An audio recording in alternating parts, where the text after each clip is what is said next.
Bismillahirrahmanirrahim. Assalamualaikum warahmatullahi wabarakatuh. Perkenalkan, nama saya Andika Arifika Putra dengan NIM 18.000.18.007. Di sini saya akan mempresentasikan mengenai laporan tugas akhir dari mata kuliah APPL. Oke, langsung saja kita masuk ke inti video. Untuk rangkuman tugas, di tugas pertama ada dua tugas, yaitu pendaftaran di WA Group dan pendaftaran di GitLab. Untuk tugas kedua, yaitu pendaftaran judul aplikasi proyek, dan juga pembuatan proses bisnis. Kemudian tugas 3 yaitu pembuatan dokumen SRS, dan tugas keempat yaitu pembuatan diagram use case. Oke, langsung saja kita masuk ke tugas pertama. Tugas pertama yaitu pendaftaran di WA Group, kemudian pendaftaran di GitLab. Untuk tugas kedua, ada pendaftaran judul aplikasi proyek, dan yang selanjutnya ada pembuatan proses bisnis. Untuk yang ditampilkan saat ini adalah diagram BPMN untuk proses bisnis saat ini. Kemudian yang ini adalah diagram BPMN untuk proses bisnis yang diharapkan. Kemudian di tugas 3 kita ada pembuatan dokumen SRS. Yang pertama adalah kebutuhan fungsional, di mana kebutuhan fungsional di sini adalah terdiri dari menu login, home, pelayanan, transaksi, data pelanggan, data pegawai, data transaksi, kemudian ada halaman tambah, edit, dan hapus data untuk pelayanan, pelanggan, pegawai, dan transaksi. Dan terakhir adalah halaman struk pembelian. Kemudian yang selanjutnya adalah kebutuhan fungsional. Kebutuhan non-fungsional terdiri dari analisis kebutuhan hardware, kemudian ada kebutuhan software atau sistem, kemudian analisis kebutuhan prosedur, dan yang terakhir adalah analisis kebutuhan personalia atau SDM. Yang selanjutnya adalah analisa kelayakan sistem. Di sini terdiri dari 3, yaitu kelayakan teknis, kelayakan operasional, dan kelayakan hukum. Yang selanjutnya adalah pembuatan diagram use case. Saat ini tertampil diagram use case untuk admin. Kemudian, yang ini adalah diagram use case untuk petugas. Selanjutnya adalah diagram use case untuk pelanggan. Selanjutnya kita masuk ke tugas ke-6-7. Tugas kelima, ada pembuatan use case diagram berdasarkan analisis kebutuhan.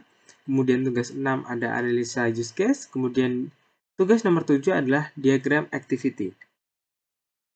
Kita masuk ke tugas kelima, yaitu pembuatan use case diagram berdasarkan analisis kebutuhan. Analisis kebutuhan pengguna terdiri dari 3, yaitu admin, petugas bengkel, dan juga pembeli. Nah, untuk admin mampu mengelola akun, informasi, aplikasi, data penjualan, data pegawai, dan data pembeli.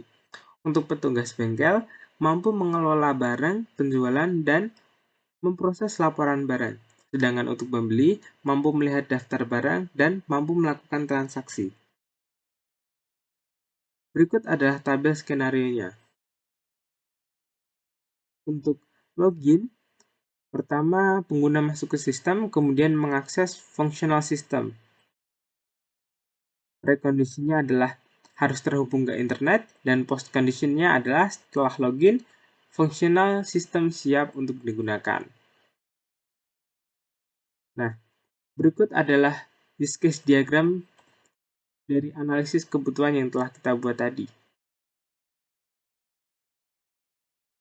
Kemudian di tugas 6 ada diagram activity, berikut adalah diagramnya. Kemudian berikut adalah dokumen aktivitasnya. Untuk login, jumlah aktivitasnya ada 3, kemudian jumlah aktivitas yang perlu aktivitas UI ada 1. Fungsionalitasnya adalah, pertama, user masuk ke sistem, kemudian user submit username dan password, kemudian user dapat meminta bantuan bila username dan passwordnya terlupa. Yang selanjutnya adalah menu utama. Jumlah aktivitasnya ada 2, kemudian jumlah aktivitas yang perlu aktivitas UI ada 1. Fungsionalitasnya adalah user masuk ke menu utama, kemudian user memilih menu. Selanjutnya ada menu tambah data. Di sini jumlah aktivitasnya ada 2, kemudian jumlah aktivitas yang diperlukan UI ada 1. Untuk fungsionalitasnya, pertama, user masuk ke menu tambah, kemudian user dapat memilih menu tambah data. Untuk selanjutnya adalah menu hapus data. Di sini jumlah aktivitasnya ada 2, kemudian jumlah aktivitas yang perlu aktivitas UI ada 1. Untuk fungsionalitasnya, pertama, user mampu masuk ke menu hapus data, kemudian user dapat menghapus data. Selanjutnya adalah menu edit data. Jumlah aktivitasnya ada 2, kemudian jumlah aktivitas yang perlu aktivitas UI ada 1. Untuk fungsionalitasnya, pertama, user masuk ke menu edit data, kemudian user memilih menu edit data. Selanjutnya ada menu transaksi. Jumlah aktivitasnya ada 2, kemudian jumlah aktivitas yang perlu aktivitas UI ada 1. Untuk fungsionalitasnya, pertama, user masuk ke menu transaksi, kemudian user memilih menu transaksi. Selanjutnya adalah tugas ketujuh, yaitu diagram activity. Berikut adalah diagram activity untuk menu login. Selanjutnya, ini adalah diagram activity untuk menu data barang. Selanjutnya, adalah diagram activity untuk data pegawai. Selanjutnya adalah diagram activity untuk data pelanggan. Selanjutnya adalah diagram activity untuk transaksi. Untuk rangkuman tugas, berikut saya bacakan materinya. Di materi ke-8 ada perancangan user interface, kemudian di pertemuan 9 ada perancangan kebutuhan kelas, di pertemuan 10 ada relasi antar kelas, kemudian pertemuan 11 ada perancangan sequence diagram, dan di materi terakhir yaitu materi 12 ada perancangan software costing dan estimasi. Langsung saja kita masuk ke materi ke-8. Di tugas pertemuan 8 yaitu perancangan user interface, ada 6 user interface. Yang pertama adalah login, kemudian data barang, kemudian data pegawai, data pelanggan, transaksi, dan yang terakhir adalah home. Untuk tampilan login, berikut saya tampilkan. Kemudian yang selanjutnya adalah data barang. Kemudian yang selanjutnya adalah data pegawai. Kemudian yang selanjutnya adalah data pelanggan. Kemudian yang selanjutnya ada transaksi. Dan yang terakhir adalah home. Kemudian kita masuk ke tugas pertemuan 9, yaitu perancangan kebutuhan kelas. Berikut adalah gambar untuk tugas 9, yaitu perancangan kebutuhan kelas. Selanjutnya kita masuk ke pertemuan 10, yaitu relasi antar kelas dari pertemuan ke-9. Yang pertama adalah asosiasi perelasi beserta analisis. Berdasarkan diagram kelas pada pertemuan 9, maka tiap-tiap kelas memiliki relasi asosiasi. Yang pertama adalah kelas pegawai terhadap kelas transaksi dengan relasi 0 to 0. Kemudian yang kedua adalah pegawai terhadap kelas transaksi dengan relasi dikelola atau mengelola, yaitu one to one atau one to more, di mana satu admin bisa mengelola lebih dari satu. Kemudian yang kedua adalah analisis metode yang dipakai dalam kelas. Dalam setiap kelas memiliki metode atau fungsi. Yang pertama pada kelas pelanggan, di dalam admin memiliki metode seperti tambah, edit,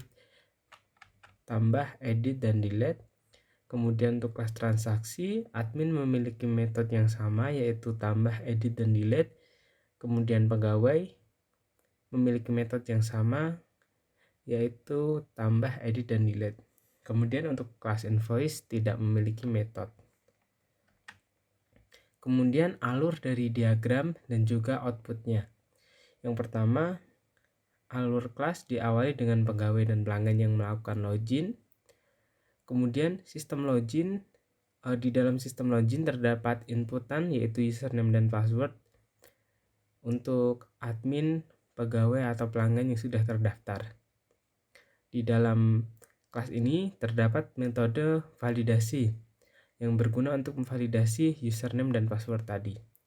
Kemudian, sistem akan bisa diakses jika admin, yaitu pegawai atau pelanggan, melakukan login yang tervalidasi. Kemudian setelah login, maka pegawai maupun pelanggan akan diarahkan ke kelas transaksi untuk mengolah tiap-tiap kelas seperti menambah, menghapus, mengedit, atau mencari. Kemudian kita masuk ke tugas pertemuan 11, yaitu perancangan sequence diagram. Yang pertama adalah daftar. Pada sequence diagram bengkel motor, pada bagian dimulai dengan pelanggan mengisi form pendaftaran. Selanjutnya, data akan diinput dan disimpan melalui backend aplikasi dengan proses query. Setelah data tersimpan, berarti proses daftar telah berhasil dan pelanggan selanjutnya dapat melakukan login. Kemudian masuk ke sequence diagram login. Pada sequence diagram login, pengguna memasukkan username dan password yang kemudian akan diautentikasi oleh user backend dengan mencari query user. Jika user ditemukan, maka login berhasil, dan jika tidak ditemukan, maka login akan gagal. Selanjutnya kita masuk ke transaksi. Pada sequence transaksi dimulai dengan pelanggan yang bertanya barang, kemudian pegawai akan menerima data barang dan selanjutnya akan melakukan pengecekan pada backend aplikasi dengan proses query. Jika barang ada, maka proses transaksi akan berjalan dan pelanggan akan mendapat barang serta struk pembelian. Jika barang tidak ada, maka proses transaksi tidak berjalan. Selanjutnya kita masuk ke pertemuan 12, yaitu software costing and estimation. Pertama-tama kita mengisi simple, average, and complex, di mana di sini terdapat 3 kompleks. Kompleks bernilai 3, kemudian di situ ada 3 kompleks, maka hasilnya adalah 9.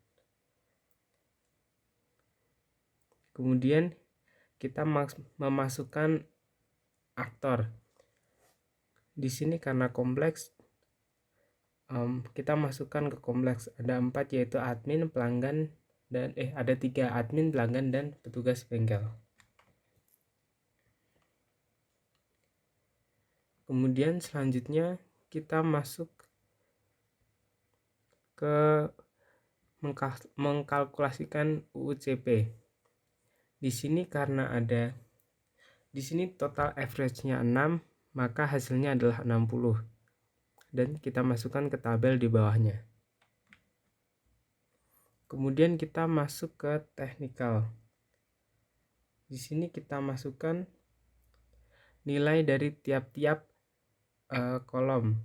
Pertama ada distributed system required ada 2, kemudian response time is important ada 2, user efficiency ada 4, dan seterusnya. Setelah technical kita masuk ke environmental. Sama, kita juga mengisikan nilai di sini seperti familiarity with the project, application experience, the OO programming experience. Setelah kita mengisi di environmental, kemudian kita masuk ke final calculation. Di sini kita tinggal mengisi nilai dan nilai tersebut otomatis akan dikalkulasi dalam Excel. Sekian presentasi dari saya, kurang lebihnya mohon maaf. Wabillahi taufiq wal hidayah. Wassalamualaikum warahmatullahi wabarakatuh.